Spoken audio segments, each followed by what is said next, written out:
Similarly अगर हमें एक स्लाइड डुप्लीकेट करनी हो तो इसमें भी राइट क्लिक करके इसे डुप्लीकेट स्लाइड बोल सकते हैं, यानी एग्जिस्टिंग स्लाइड का डायरेक्ट डुप्लीकेशन हो जाएगा और फिर उस पर आप चाहे वो एडिटिंग अपडेशंस कर सकते हैं।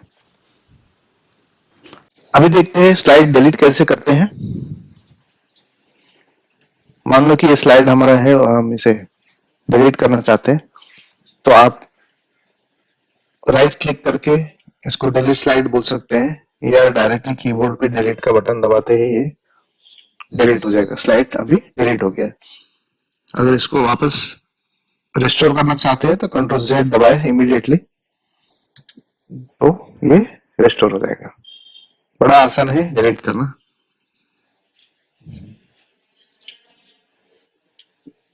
कोई भी ऑब्जेक्ट को भी सेलेक्ट करके ऐसे कीबोर्ड से डिलीट दबाए तो भी डिलीट हो जाएगा वो। और एक इंपॉर्टेंट ऑप्शन है अनडू रीडू। तो ये क्या है हम एक बार देखते हैं। लेट अस से कि ये टेक्स्ट बॉक्स है, इसमें हमने कुछ चेंजेस किए हैं और वो हमें लगता है कि वो गलती से हुए हैं और हमें वो अनडू करना है। तो यहाँ पे ऊपर अनडू टाइपिंग या कंट्रोल Z कर सकते हैं। तो जो कुछ भी मैंने चेंजेस किए वो चेंजेस रिवर्ट बैक हो जाएंगे। देखो फिर से वो सेंटेंस आ गया।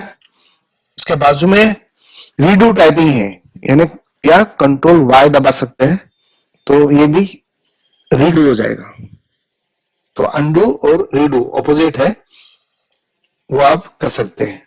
अभी इसमें एक एरो है, वो एरो को क्लिक करके देखते हैं आप, तो इतने सारे 20 ऑप्शंस है इसमें। अनडू के और रीडू के ऑप्शंस दिख रखे हैं, तो आप 20 स्टेजेस पीछे जा सकते हैं, यानी आपने 20 चेंजेस किए। अभी यहाँ पे टाइपिंग है, रिसाइज ऑब्जेक्ट है, जस्टिफाई है, क्लियर है, डुप्लीकेट स्लाइड बना है, ये सब चीजें हमने की है। तो आप कंट्रोल Z दबा दबा के आप 20 स्टेप्स पीछे जा सकते हैं और 20 स्टेप्स सिमिलरली रीडू में वापस आ सकते हैं। तो इतना उसमें मेमोरी पावर पॉइंट ने रखा है। बढ़िया।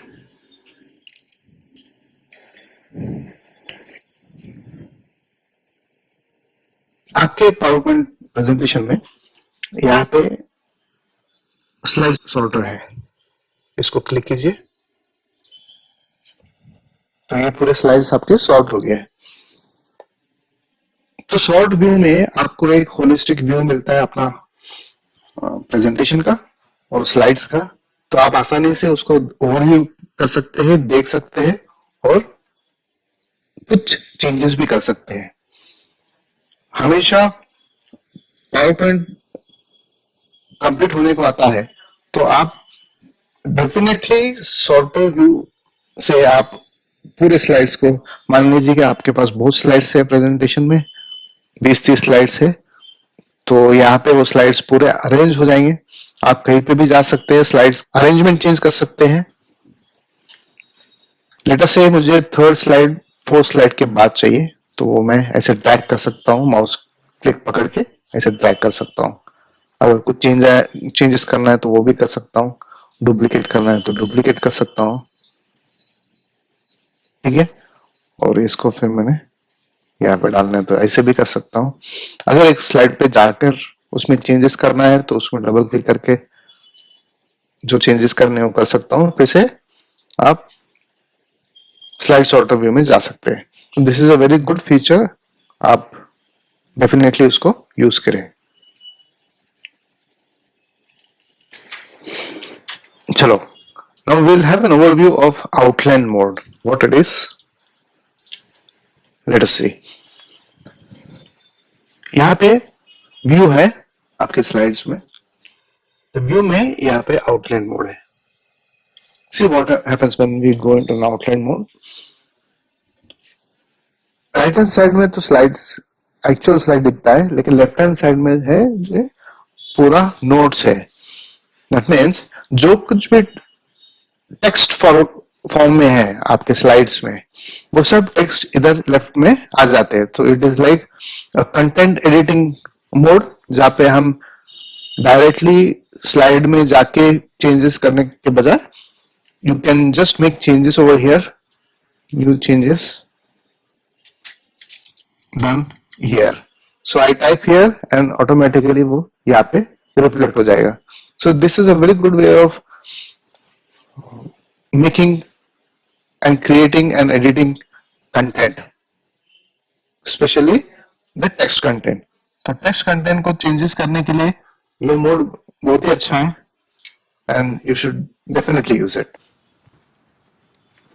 तो यहाँ पे आपने देखा होगा कि आउटलाइन में यू बेसिकली कंटेंट राइटिंग और एडिटिंग के लिए है।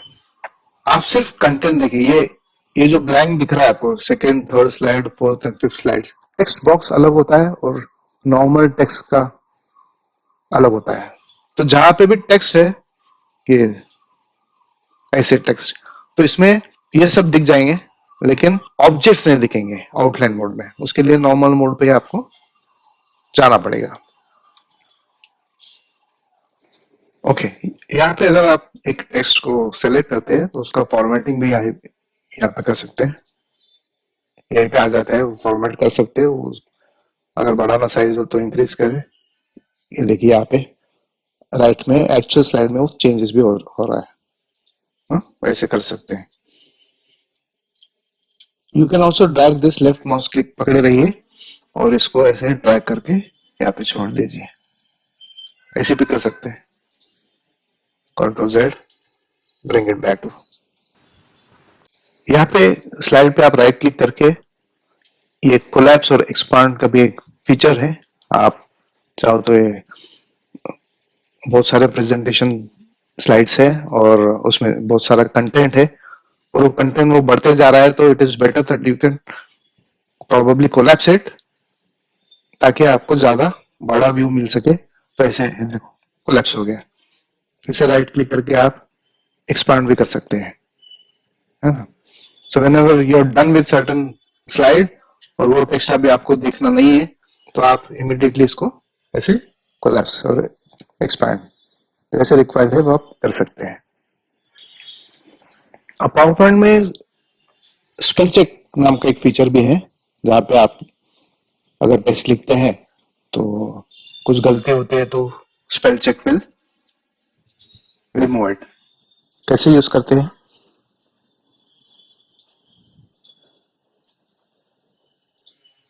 आपके पावर पॉइंट स्लाइड में F7 दबा सकते हैं, फंक्शन की F7 दबाएंगे तो स्पेल चेक।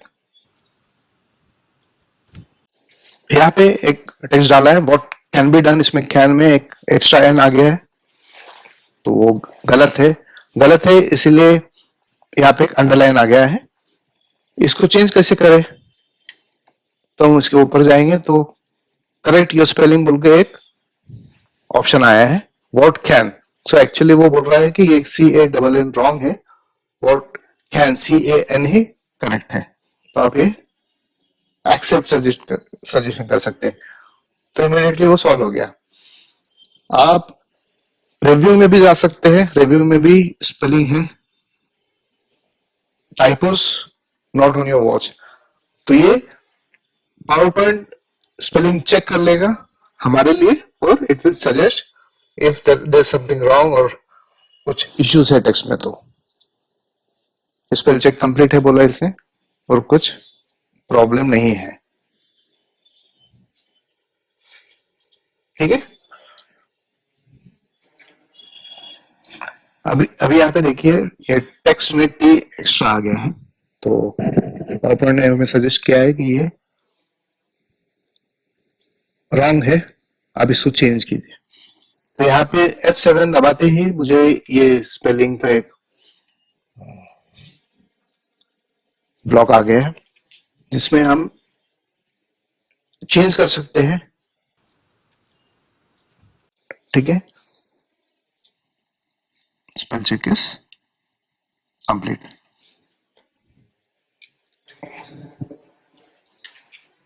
यहाँ पे इग्नोर वंस है, इग्नोर वंस बोले तो एक स्पेल चेक में स्टार्ट टू एंड का स्पेल चेकिंग में इग्नोर करें। नेक्स्ट टाइम अगर हम फिर से स्पेल चेक करते हैं तो प्लीज रिमाइंड करना कि ये अगर गलत है तो मुझे डेफिनेटली रिमाइंड करना। ऐसे हम पावर पॉइंट को बोलते रख रहे हैं। इग्नोर ऑल बोले तो फिर कभी अलग अलग पेजेस पे या स्लाइड्स पे ये मिस्टेक्स होगा तो सिमिलर मिस्टेक को वो पूरी तरह पूरे प्रेजेंटेशन में इग्नोर कर देगा। ऐड ऐड बोले तो अगर नया कुछ वर्ड है और ये थेसोरस या पावर पॉइंट के फीचर में सेव्ड नहीं है तो हम क्या कर सकते हैं, वो एक नया वर्ड को ऐड करके रख सकते हैं। जनरली कुछ नॉन इंग्लिश वर्ड्स है, कुछ कंप्यूटर रिलेटेड टर्म्स है या कुछ अपने रीजनल लैंग्वेज के टर्म्स हम अगर कुछ इंट्रोड्यूस करना चाहते हैं, नाम है हमारे, तो वो स्पेल चेक में डेफिनेटली बोलेगा कि ये गलत है, लेकिन हमें मालूम है कि हमारा नाम गलत नहीं है, वो बराबर है, तो हम यहाँ पे ऐड फीचर कर सकते हैं ताकि आगे आगे के पावर पॉइंट स्लाइड्स में या प्रेजेंटेशन में हम अगर वो स्पेशल वर्ड यूज करते हैं तो स्पेल चेक में वो बोलेगा नहीं कि ये गलत है बोल के, it will accept it as a normal text. ये चेंज और चेंज ऑल फीचर है। चेंज बोले तो सिर्फ जहां पे वो दिखा रहा है कि इशू है, अभी स्लाइड में टेक्स्ट में ये है तो चेंज बोले तो वो एक चेंज कर देगा। चेंज ऑल बोले तो जहां पे भी ये एरर सिमिलर एरर रिपीट हुआ है वहां पे वो डेफिनेटली चेंज कर डालेगा पूरा। ओके फ्रेंड्स, आज यही तक रुकते हैं। Thank you.